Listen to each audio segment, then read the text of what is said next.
Hello everybody, a very good morning all of you.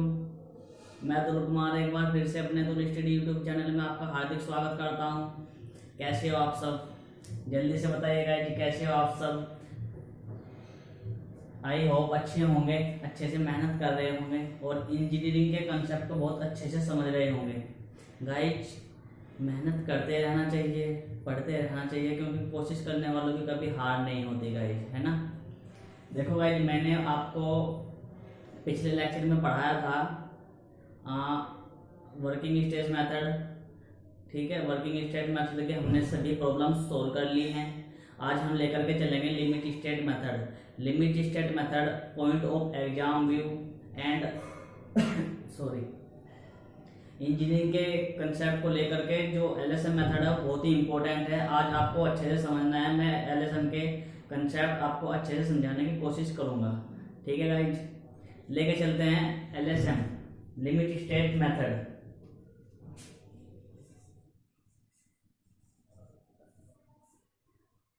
LSM, बहुत से लोगों को तो एलएसएम और डब्ल्यूएसएम के बारे में पता भी नहीं होता। ठीक है, जो मैंने आपको डब्ल्यूएसएम पढ़ाया है मेरे प्रीवियस वीडियो लेक्चर देख लीजिए, आपको अच्छे से समझ में आ जाएगा। अदरवाइज एलएसएम समझ में आने वाला नहीं है। ठीक है, LSM limit state method, limit state method. देखो भाई क्या होता है, लिमिट स्टेट मेथड जनरली दो तरीके का होता है। एक होता है आपका limit state of collapse and next होता है आपका limit state of service ability. ठीक है, limit state of collapse and limit state of service ability.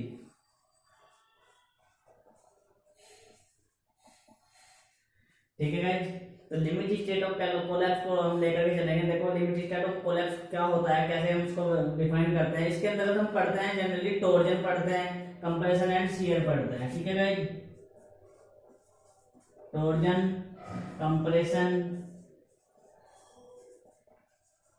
And shear.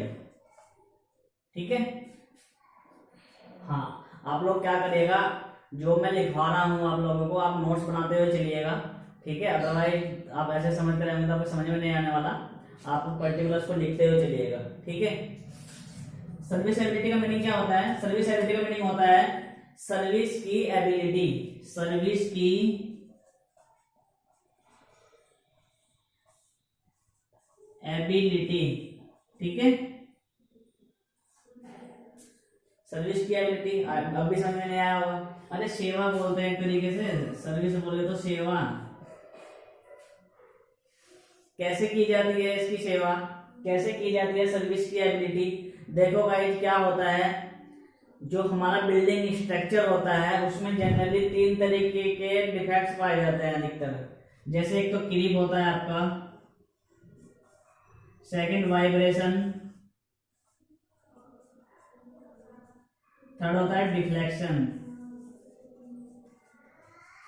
ठीक है, तो ये जो सर्विस होती है एक तरीके से हम अपने स्ट्रक्चर में ये कोशिश करते हैं कि उसमें क्लिप डेवलप ना हो, वाइब्रेशंस डेवलप ना हो और डिफ्लेक्शन भी डेवलप ना हो, हमारा स्ट्रक्चर जो है वो पावरफुल हो और ये सभी जो डिफेक्ट्स हुए हैं इनकी सर्विस अच्छी हो।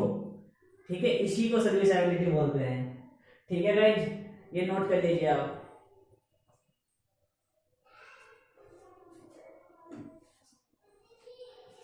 आगे चले,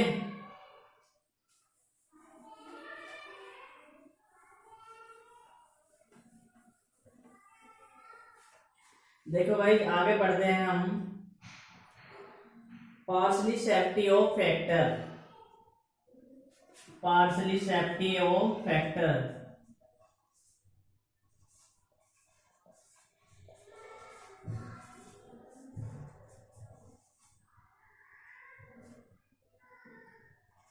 partially safety of factor exam point of view से इतना इंपॉर्टेंट है गाइस, कोई सा भी आप एग्जाम दे दीजिए, एसएससी जेई का, आरआरबी जेई का, पूछा जाता है 1 मार्क्स का। ठीक है, और इसमें कंफ्यूजन हो जाता है, आज मैं आपको कंफ्यूजन दूर कर दूंगा। ठीक है, बहुत जस्ट सिंपल होता है। आप हाँ पार्शियली सेफ्टी फैक्टर इसमें देखिए फॉर कंक्रीट फॉर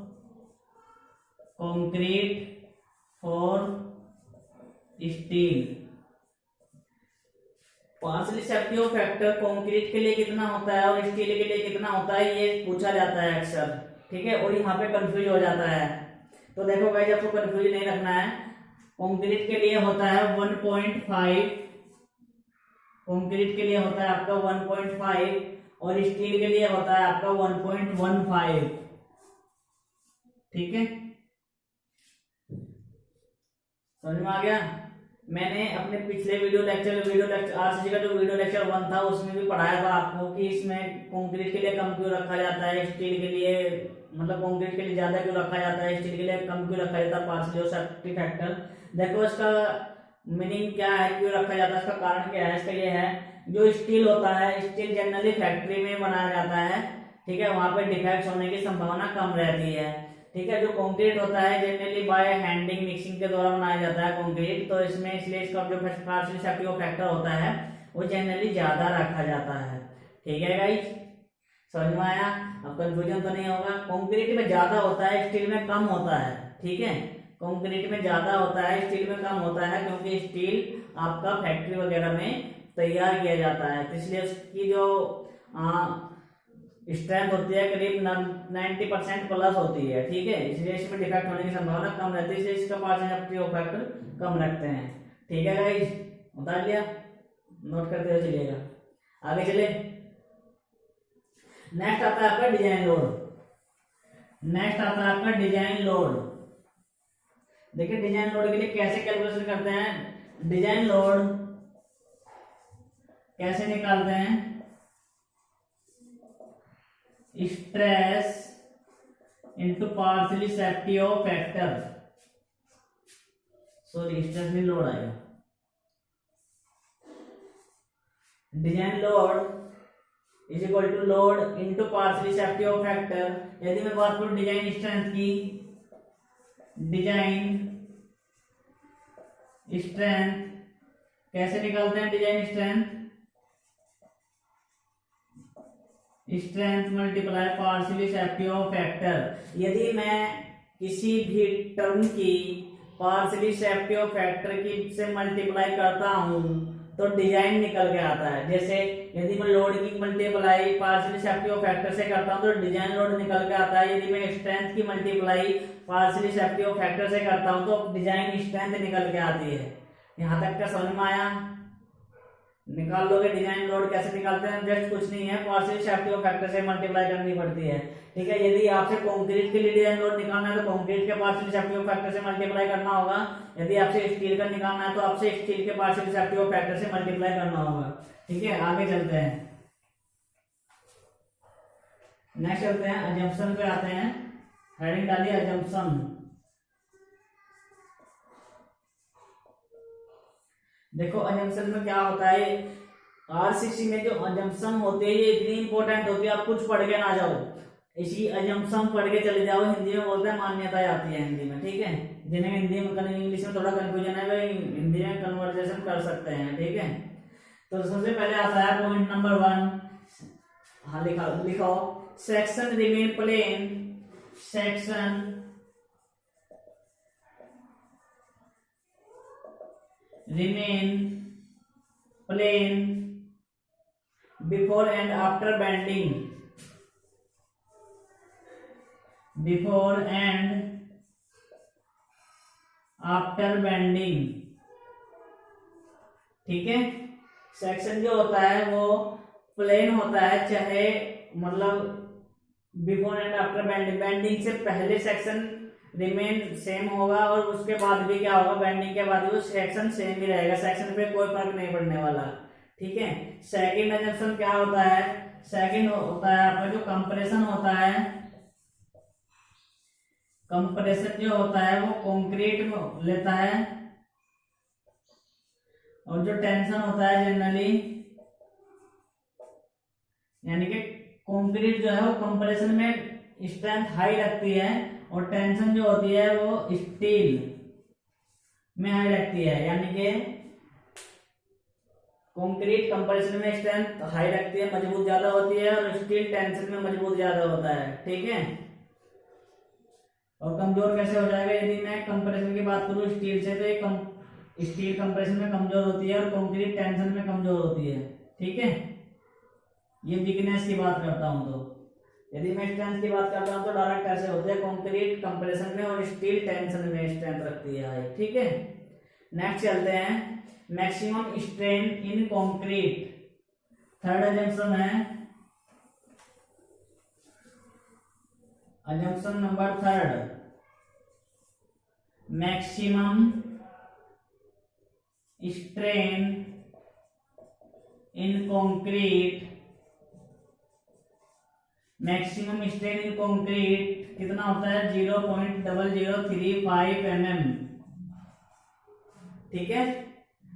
कंक्रीट में जो मैक्सिमम स्ट्रेन हो सकता है कितना हो सकता है, 0.0035 mm हो सकता है। देखो कितना कम होता होगा, ठीक है।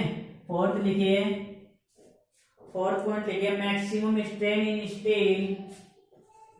मैक्सिमम स्ट्रेन इन स्टील कितना होता है, 0.002 प्लस 0.87 FY अपॉन ES, ठीक है। इतना होता है स्ट्रेन में, जो मैक्सिमम स्ट्रेन होता है स्टील में कितना होता है, 0.002 प्लस 0.87 FY, ठीक है।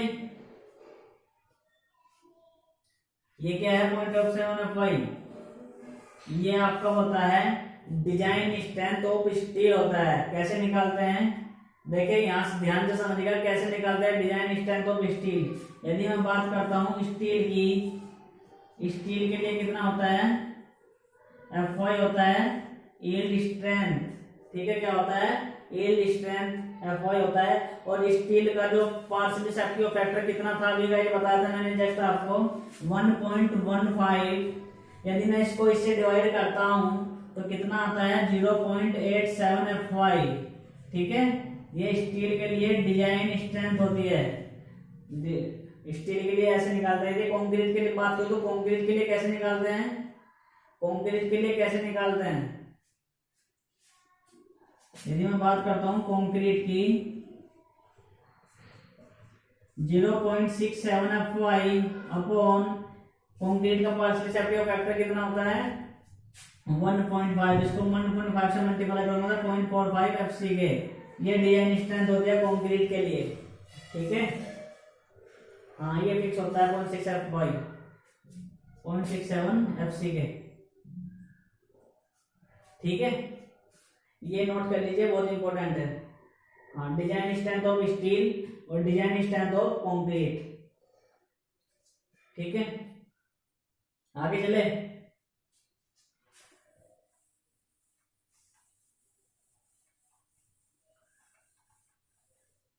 नेक्स्ट आता है आपका, देखो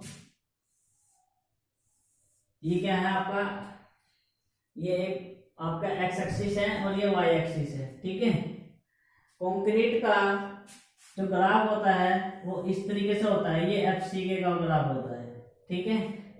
स्टार्टिंग में स्ट्रेंथ इतनी होती है, कुछ टाइम बाद उसकी स्ट्रेंथ कम हो जाता है, 0.67 FCK हो जाती है, और उसके बाद और कम हो जाता है 0.45 FCK, ठीक है। ये समझने वाला है, इसी को बोलते हैं हम डिजाइन स्ट्रेंथ। डिजाइन स्ट्रेंथ अभी बताया था कैसे निकली। देखो स्टील का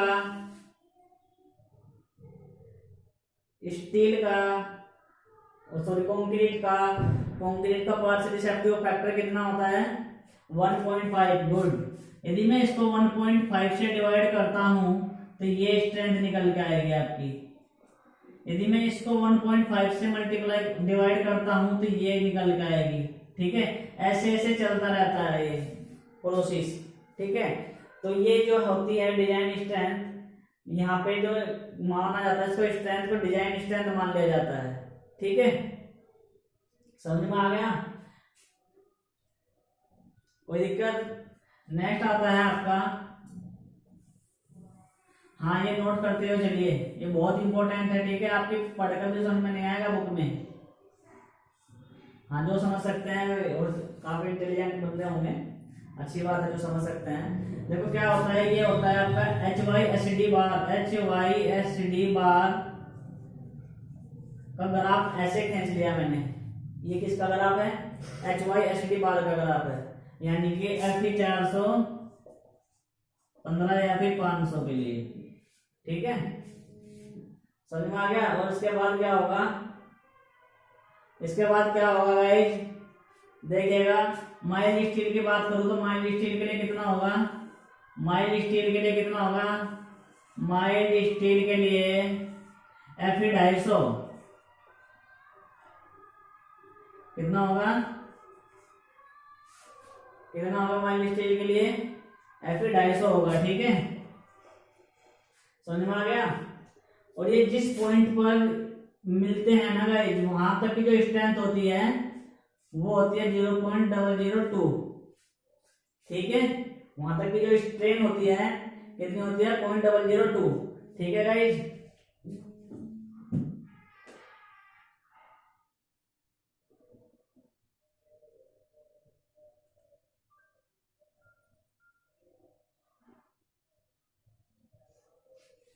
समझ में आ गया।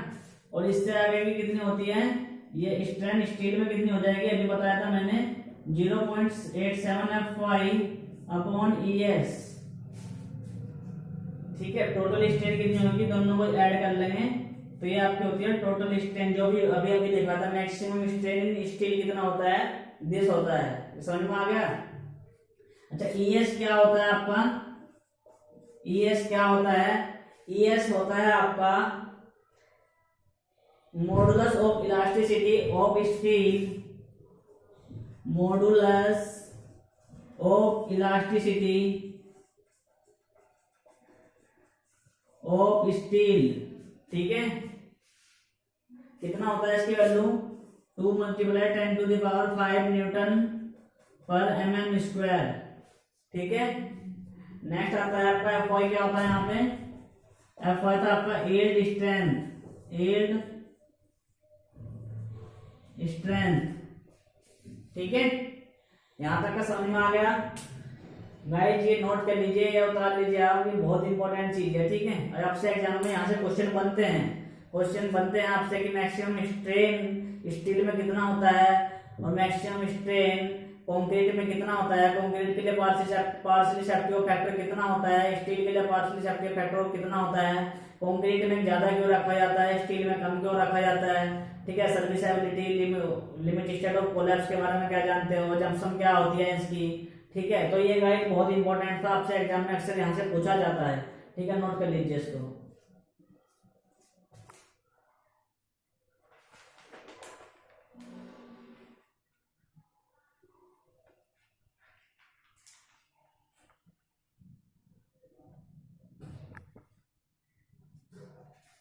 ठीक है गाइस, आगे चले, बात आती है अब जहाँ एनालिसिस की। देखिए गाइस, एलएसएम के द्वारा, लिमिट स्टेट मेथड के द्वारा हम इसका जो एनालिसिस करते हैं वो किस तरीके से करते हैं वो सीखेंगे। सबसे पहले हम सीखेंगे डबली रीइंफोर्स्ड, सिंगली रीइंफोर्स्ड बीम के लिए हेडिंग लिखिए, सिंगली रीइंफोर्स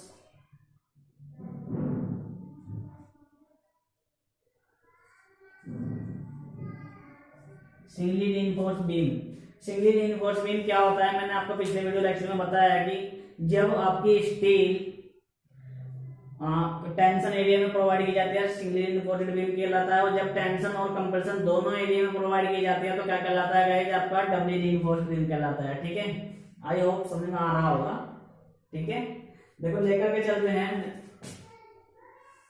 ये आपकी कोई क्या है, ये आपका एक रेक्टेंगुलर बीम का क्रॉस सेक्शन है, ठीक है, बहुत इंपॉर्टेंट है, ये समझना बहुत जरूरी है, ठीक है, ध्यान से समझ लीजिए इसको। ये आपका क्या है, रेक्टेंगुलर बीम का एक क्रॉस सेक्शन है, ठीक है। ये इसकी न्यूट्रल एक्सिस खींच ली है मैंने। हाँ सेम ऐसे बनाते हुए चलेगा। और यहाँ पे आपके स्टील लगे हुए, स्टील की बार्स हैं, ठीक है। यहाँ पे क्या आपकी स्टील की बार्स हैं।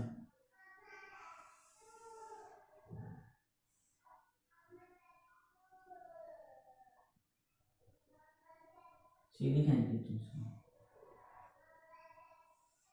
ठीक है। और यहाँ पे आप इसको, ये आपका इसका क्या हुआ, ये स्ट्रेस डायग्राम बन गया, ठीक है। स्ट्रेस डायग्राम अभी अभी मैंने बताया था कि कंक्रीट में मैक्सिमम स्ट्रेंथ कितनी होती है, मैक्सिमम स्ट्रेंथ कितनी हो सकती है 0.0035, मैक्सिमम स्ट्रेंथ इतनी हो सकती है, ठीक है। और माइल्ड स्टील और एसडी वाले के लिए कितनी होती है 0.002 से स्टार्ट होती है, इसकी स्ट्रेंथ कितनी होगी, दिस होगी, ठीक है। और ये गाइस मैंने डिस्टेंस ए मान लिया है, बी मान लिया है, और ये एक्सयू होता है यहाँ से यहाँ तक न्यूट्रल एक्सिस तक, और ये इसकी क्या होती है width of beam, capital B मान लिया इसको, ठीक है। और ये स्मॉल डी इफेक्टिव डेप्थ, ठीक है। सेम वही प्रोसेस है, कुछ भी चेंजिंग नहीं है। यहाँ पे लिखिए आप स्ट्रेन डायग्राम, ये क्या है इसका स्ट्रेन डायग्राम, ठीक है। अब बनाते हैं इसका स्ट्रेस डायग्राम। इस स्ट्रेस डायग्राम में देखिए क्या होता है, ये एग्जाम में पूछा जाता है कि जो स्ट्रेस डायग्राम होता है कंक्रीट का रेक्टेंगुलर बीम के लिए, वो जहां तक मैक्सिमम स्ट्रेन से जहां मिनिमम स्ट्रेन तक होता है, यहां तक तो आपका रेक्टेंगुलर होता है। उसके बाद क्या होता है गाइस, उसके बाद ये पैराबोलिक हो जाता है, ऐसे हो जाता है, ठीक है। ये करो ऐसे मुड़ जाता है, ठीक है। यहां तक समझ में आ गया। और यहाँ पे कितनी होती है स्ट्रेस 0.45 एफसी के डिजाइन स्ट्रेंथ बताया था मैंने अभी आपको, ठीक है। एक सेंटर इसका यहाँ पे होगा, इसका यहाँ पे होगा, ठीक है। ये बना लीजिए आप इसको, ठीक है।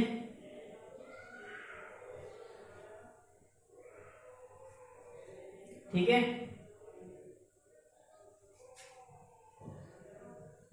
आगे चले। देखो क्या होगा, ये क्या है सेंटर इसका C1 होगा कहीं ना कहीं, और इसका ये C2 होगा। और C1 पता लग गया हमें और C2 पता लग गया, तो कहीं ना कहीं ओवरऑल होगा। ओवरऑल मैंने यहाँ पे C मान लिया इसको। और ओवरऑल से जो यहाँ तक की जो डिस्टेंस होती है स्टील के सेंटर तक की, उसको लीवर आर्म बोलते हैं। लीवर आर्म की वैल्यू कितनी होती है डी माइनस ये वाली डिस्टेंस माइनस कर देंगे 0.42 XU, ठीक है। 0.42 XU ये इसको बोलते हैं लीवर आर्म। यहां तक समझ में आ गया। इसको आप बहुत ध्यान से समझिए, बहुत ज्यादा इंपॉर्टेंट है, ठीक है।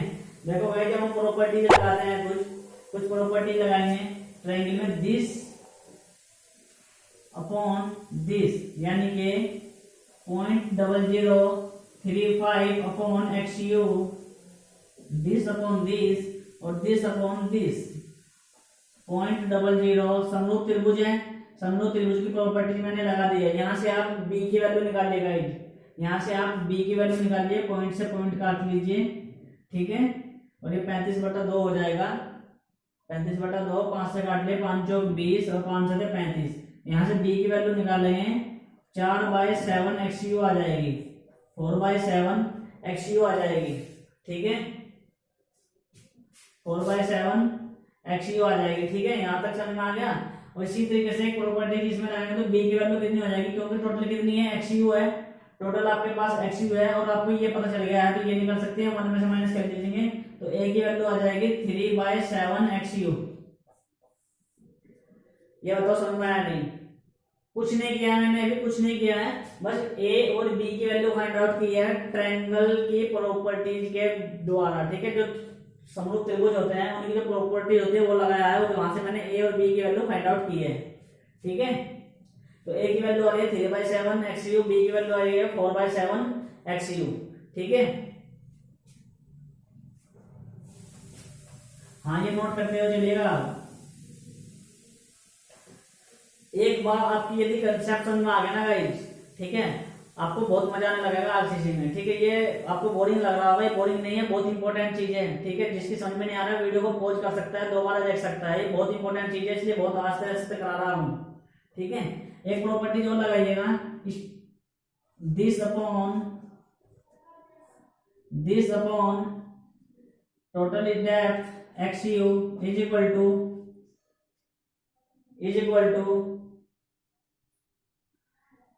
स्टील में कितनी थी स्ट्रेन, कंक्रीट में स्ट्रेन, देखो कंक्रीट में स्ट्रेन अपॉन ये डिस्टेंस, स्टील में कितनी थी स्ट्रेन 0.87 FY अपॉन इतनी थी ना, ये लिखवाई थी, और ये डिस्टेंस कितनी हो जाएगी, टोटल डी में से माइनस कर लेंगे, डी माइनस एक्स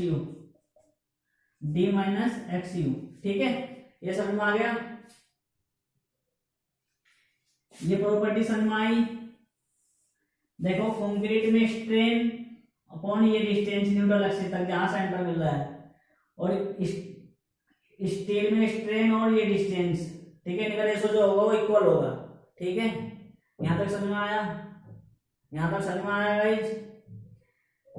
और इसके आगे चलते हैं। यदि मैं FE 250 की बात करता हूं, तो यहाँ पे कितना रख दूंगा मैं, FY की वैल्यू 250 हो जाएगी, FY की वैल्यू कितनी हो जाएगी 250, और ES की वैल्यू होती है 2 × 10⁵ न्यूटन पर स्क्वायर। और यहाँ से आप जब ये वैल्यू रखने के बाद हाँ डी के टर्म में निकालनी है, XU की वैल्यू कितनी आएगी, कैलकुलेशन कर लेना गाइस, XU की वैल्यू आ जाएगी 0.53 FD, 0.35 D, ठीक है। ये आपकी XU की वैल्यू आ जाएगी, ठीक है, समझ में आया। तो ये बहुत इंपॉर्टेंट फॉर्मूला है, आप इसको नोट कर लीजिए, और जिसकी समझ में नहीं आया है कंचा को वीडियो को दोबारा पॉज कर सकता है, दोबारा देख सकता है, ठीक है। आगे चलता हूँ, देखो शॉर्ट ट्रिक बताऊंगा मैं इसको याद करने के भी।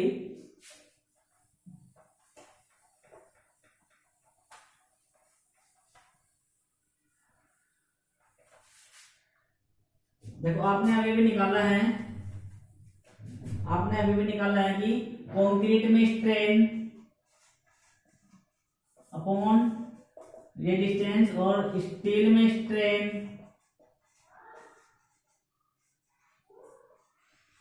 अपॉन ये डिस्टेंस डी माइनस एक्स, ये है ना, ये निकाला है अभी आपने।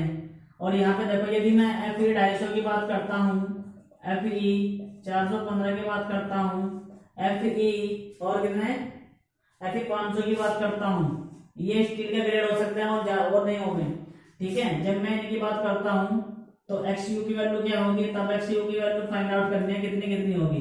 देखो गाइस याद कर लेना आपको, यदि आपको ये याद नहीं रहता प्रोसेस, तो आपको क्या करना है, याद करना है डायरेक्ट, ठीक है। 250 के लिए होती है 0.53 FD, और 415 के लिए होती है 0.48 × D, और 500 के लिए होती है 0.46 × D, ठीक है। देखो जैसे जैसे ग्रेड बढ़ रहे हैं ये कम हो रही है वैल्यू, ठीक है। 53, 48 और 46 इस तरीके से याद कर लीजिए, समझ में आया। ये न्यूमेरिकल में काम आने वाला है आपका, ठीक है। बात आगे करते हैं। बात हमें निकालना है total compressive force, total compressive force C = C1 + C2। वे मैंने लिखे थे अभी C1 और C2 और उनका टोटल कंप्रेसिव फोर्स C। तो टोटल कंप्रेसिव फोर्स निकालना है, उसके लिए हमें C1 निकालना होगा और C2 निकालना होगा। देखो C1 कैसे निकालते हैं, C1 निकालिए, C1 = स्ट्रेस इनटू एरिया होता है। स्ट्रेस कितनी थी 0.45 FC के, एरिया कितना था A × B, ठीक है। और यहाँ पे आप A की वैल्यू रख लीजिए, A की वैल्यू कितनी आई थी 3/7 XU, ठीक है। ये आपका C1 निकल गया। और C2 कैसे निकलेगा, C2 कैसे निकलेगा 0.45 FC के, ये क्या होगा स्ट्रेस इनटू एरिया। एरिया कैसे निकालेंगे, परवलयाकार का जो पैराबोला था, पैराबोला पोर्शन का एरिया निकालना है 2/3 × B × XU, ठीक है। B इंटू वो डिस्टेंस कितनी थी 4/3 × XU, 4/7 × XU, ठीक है।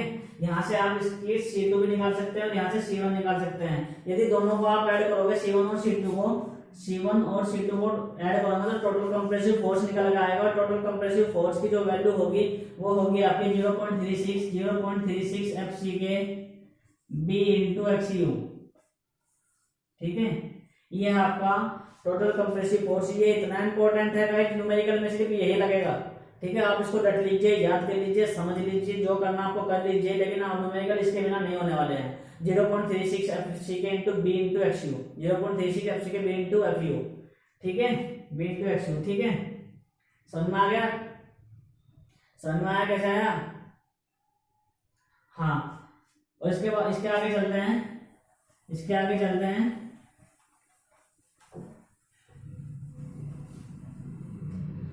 मैंने y1 भी निकाला था, y1 और y2 बताए थे। ठीक है, और एक y बार निकाला था 0.42 XU। ठीक है, ये आया कहाँ से है? ये किसी ने नहीं पूछा कहाँ से आया, वो मैं बता रहा हूँ आपको कैसे निकाला है। सबसे पहले मैंने y1 निकाला, y1 की वैल्यू आप निकाल लीजिए, कैसे निकलेगी? 4/7 प्लस 3/7/2 इज इक्वल टू कितना आ जाएगा? 11/14। ठीक है, y2 निकालिए, y2 निकाले 3/8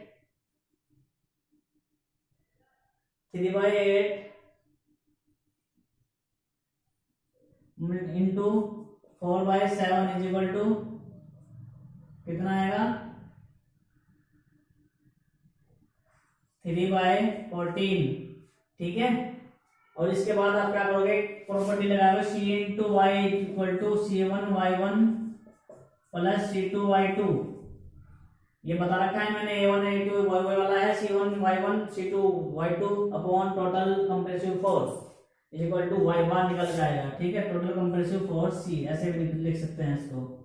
ठीक है, आपको C1 पता लग गया है, C1 अभी बताया था मैंने, y1 भी पता लग गया है, C2 पता लग गया है, y2 पता लग गया है, टोटल कंप्रेसिव फोर्स। यहाँ से आप y बार निकाल सकते हैं। जब आप y बार निकालोगे ये आएगा 0.42 XU। ठीक है, या तो आप y बार निकाल लीजिए या फिर याद रख लीजिए। ठीक है, समझ में आ गया y बार कैसे निकला? 0.42 XU। इसके साथ हम फिर लीवर आर्म में निकाल सकते हैं। ठीक है, समझ में आया? नेक्स्ट आगे चलते हैं। फाइनली आता है इसमें moment of resistance. Moment of resistance कैसे निकालते हैं? Moment of resistance is equal to C multiply Z, ऐसे निकालते हैं। C क्या है? टोटल कंप्रेसिव फोर्स, Z है लीवर आर्म। C क्या है आपका? टोटल कंप्रेसिव फोर्स, और Z है आपका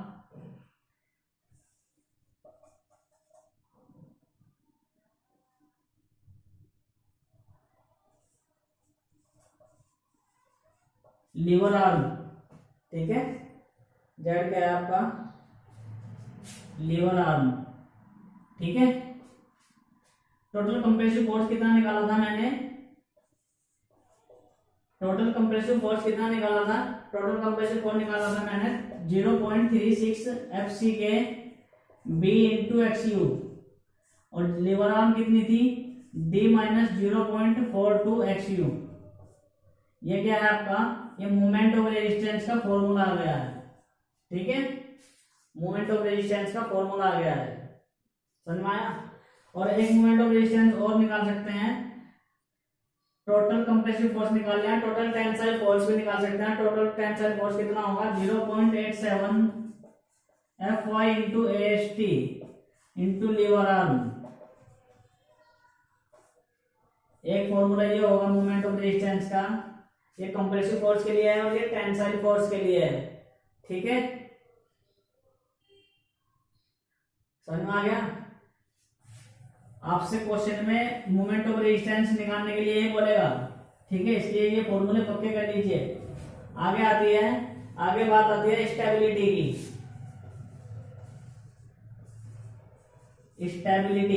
स्टेबिलिटी के लिए क्या करते हैं? C इक्वल टू T कर लेते हैं। ये C क्या है और T क्या है? C है आपका टोटल कंप्रेसिव फोर्स और T है आपका total tensile force. Total compressive force कितना था? 0.36 FC के B इंटू XU।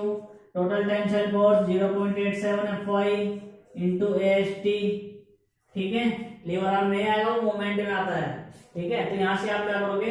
XU की वैल्यू निकालोगे। XU कैसे निकलेगा? 0.87 Fy into AST upon 0.36 FC के इंटू B। यहाँ से आप XU निकाल सकते हैं। ठीक है, ठीक है गाइज। और एक्स यू निकालने के बाद आपको एक्स यू लिमिट निकालना होगा। एक्स यू लिमिट कैसे निकालोगे आप? एक्स यू लिमिट मैंने बताया था अभी कि 250 के लिए कितना होता है 0.53 FD होता है, और 415 के लिए कितना होता है 0.48 D होता है, 500 के लिए होता है 0.46 D। वहां से आप एक्स यू लिमिट निकाल सकते हैं। और जब आप एक्स यू और एक्स यू लिमिट निकाल लोगे तब फिर आप कंपेरिजन करोगे। कंपेरिजन यदि ये इक्वल आते हैं, यदि ये दोनों इक्वल आते हैं तो ये बैलेंस सेक्शन कहलाएगा, ठीक है। और यदि ये इक्वल नहीं आते हैं, एक्स यू की वैल्यू कम आती है, एक्स यू की वैल्यू कम आती है एक्स यू लिमिट से, तो ये क्या होगा गाइस? ये हो जाएगा आपका अंडर रीइंफोर्स्ड बीम। और यदि एक्स यू अधिक आता है एक्स यू लिमिट से, तो ये हो जाएगा आपका ओवर रीइंफोर्स्ड बीम। ये नोट कर लीजिए, ये बहुत इंपॉर्टेंट है, बिना न्यूमेरिकल इनके कंसेप्ट के बिना नहीं होने वाले हैं। जो मैंने आज पढ़ाया है वो इतना इंपॉर्टेंट है गाइस, आप बुक भी उठा के पढ़ोगे ना समझ में नहीं आने वाला है, ठीक है। इसलिए आप मेरी वीडियो को बार बार देखिए। यदि समझ में नहीं आ रहा है तो आप वीडियो को पॉज करके भी देख सकते हैं। मैंने आपको बहुत अच्छे से समझा दिया है, ठीक है। आई होप तुम्हारी समझ में आ गया होगा। और डियर गाइस, आपको क्या करना है, नोट्स बनाने हैं, ठीक है। वीडियो को स्किप नहीं करना है, नोट्स बना के चलना है, ठीक है। और जो कंसेप्ट है उसको बार बार पढ़ना है, क्योंकि इससे बाहर कुछ नहीं आने वाला। कोई सा भी एग्जाम दे लीजिए, यूनिवर्सिटी का एग्जाम दे लीजिए, कंपटीशन का एग्जाम दे लीजिए, यदि इससे बाहर आता है तो पढ़ाना छोड़ दूंगा गाइस, ठीक है। नहीं आने वाला, बहुत अच्छे नोट्स बनाकर चल रहा हूँ मैं आप लोगों के, ठीक है। आई होप तुम अच्छे से समझ रहे होंगे, पढ़ रहे होंगे। तो डियर स्टूडेंट्स, यदि आपने अभी तक मेरा चैनल सब्सक्राइब नहीं किया है तो मेरा चैनल सब्सक्राइब कर लीजिए और बेल आइकन पर भी क्लिक कर लीजिए, जिससे मेरे वीडियो के नए नए अपडेट्स आपके पास सबसे पहले पहुंचे, ठीक है। और वीडियो को लाइक तथा शेयर करना ना भूलें। Okay, thank you.